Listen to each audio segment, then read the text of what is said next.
Hi, I'm Andy, and just continuing this series about unblocking wells, discovering what God's calling us to do as people. And I want to tell you a little bit about a stick in the Bible. It's a stick or staff that Moses has, and it becomes a snake right at the very beginning of his ministry. It's held over the water, and the water splits of the Red Sea. It bashes a rock and water gushes out of it.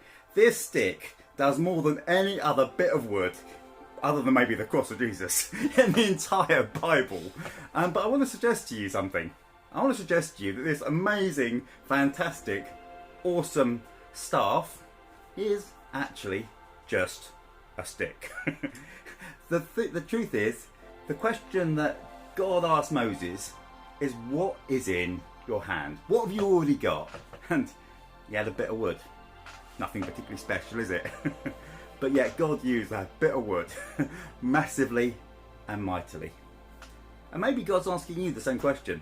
What's in your hand? What have you got? What's the thing that you've got? What's in your hand? What's your resources? What's the thing that you're grasping hold of? I heard this story the other day of a Christian, a guy called Colonel Saunders. You can probably guess where this story is going. And he was verging on bankrupt. He had nothing, more or less. And he prayed to God and he said, God, I haven't really got anything. And he felt God to remind him of a family recipe that he had of how to make fried chicken. And if you know the story, the rest is history. KFC and Colonel Saunders has become a global phenomenon. What's in your hand? A family recipe for chicken saved him from bankruptcy. A bit of wood did amazing things. What's in your hand? What's the resources that God has given you? And I want to share with you a idea that the Japanese have called, and I'm probably pronouncing this wrong, Ikigai, and it asks some great questions. The first question it asks is, what is it that you love?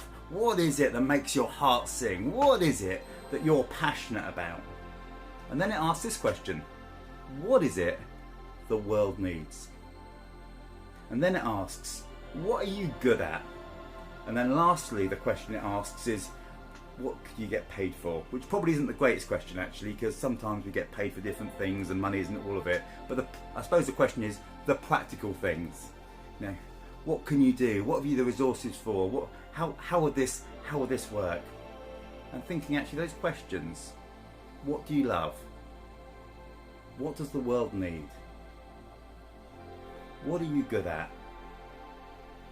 What practical resources do you have? And so maybe you might feel a bit empty-handed. Maybe you don't feel like you've got all the answers. But I bet you've at least got a stick. You've at least got a something. And you've at least got an answer, probably, to those questions. And the amazing thing is, like Colonel Saunders and his chicken recipe, when we give God what we have, a bit like that child with his pat lunch, when Jesus feeds the 5,000, God can do immeasurably more than we can ask or imagine with whatever we give him. So what's in your hand? What resources do you have?